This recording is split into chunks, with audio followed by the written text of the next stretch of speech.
ମାନେ ଆମେ ଯାଉଛୁ ଲକ୍ଷ୍ମୀ ନାରାୟଣ ମନ୍ଦିର ରାମଚଣ୍ଡୀ ମନ୍ଦିରରୁ ଫେରୁଛୁ ଆଉ ଆମେ ଲକ୍ଷ୍ମୀ ନାରାୟଣ ମନ୍ଦିରକୁ ଯାଉଛୁ ସେଇଠିକାର ଭିଉ ଦେଖେଇବୁ ମନ୍ଦିର ଟା କିପରି ହେଇଛି ଆପଣ ମାନଙ୍କୁ ସେଟା ବି ଦେଖେଇବୁ ଆଉ ଆପଣ ମାନେ ଭିଡିଓରେ ଏମିତି ରହିଥାନ୍ତୁ ଆଉ ଆଗକୁ ଆଗକୁ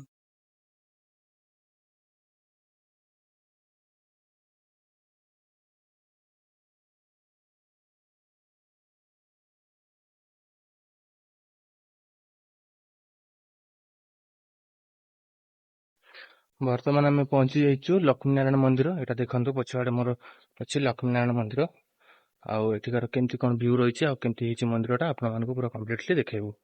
ଆସନ୍ତୁ ମନ୍ଦିର ଭିତରେ ଦେଖିବା ଆଉ ତାପରେ ଆପଣଙ୍କୁ ଜଣାଉ। ପିଇବା ପାଣିଟା ଚାଲୁନି, ଏଇଟା ଟିକେ ଅସୁବିଧା ଅଛି। ଏଇଟାକୁ ତୁରନ୍ତ ବନା ହେଇଗଲେ ବହୁତ ସୁବିଧା ହବ। ଏଠି ଦେଖନ୍ତୁ ଗାର୍ଡେନିଂ ବି କରାହେଇଛି, ବହୁତ ଗଛ ସାଇଡ ସାଇଡରେ ଲଗା ହେଇକି ବହୁତ ସୁନ୍ଦର ଦେଖାଯାଉଛି।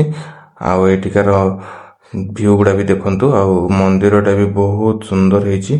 ଆପଣ ମାନେ ବି ଆସନ୍ତୁ ଏଇ ଜାଗାକୁ, ନିହାତି ଆସିକି ବୁଲିକି ଯାଆନ୍ତୁ ଆଉ ଭଗବାନଙ୍କର ଆଶୀର୍ବାଦ ନେବା ସହିତ ଏଇ ଜାଗାଟି ବୁଲିକି ଆପଣ ମାନେ ଆନନ୍ଦ ଉପଭୋଗ କରନ୍ତୁ। ଆପଣ ମାନେ ଭିଡିଓଟି ଦେଖନ୍ତୁ, ମନ୍ଦିରଟି କେତେ ସୁନ୍ଦର ହେଇଛି।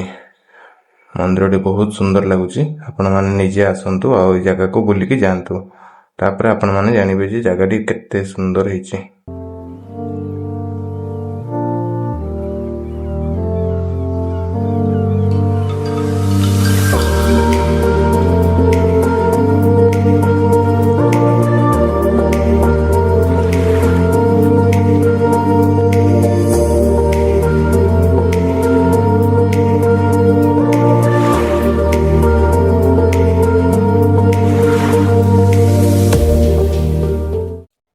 ପଛଆଡେ ଦେଖନ୍ତୁ କେତେ ଭଲ ଭ୍ୟୁ ଅଛି। ଏଇଟା ଆକ୍ଚୁଆଲି ପୁରା ଇବ୍ ନଦୀଟା ଏବେ ଖରା ଦିନ କହିକି ଶୁଖି ଯାଇଛି ପାଣି, ପାଣି ନାହିଁ, ନହେଲେ ଏଇଟା ବହୁତ ଭଲ ଦେଖାଯାଏ ସିନ୍କୁ।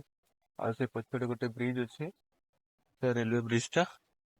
ଆଉ ଆସନ୍ତୁ ଆମେ ଭିଡିଓଟିକୁ ଏଇଠି ସମାପ୍ତ କରିବା ଆଉ ଆମେ ଘରକୁ ଯିବା।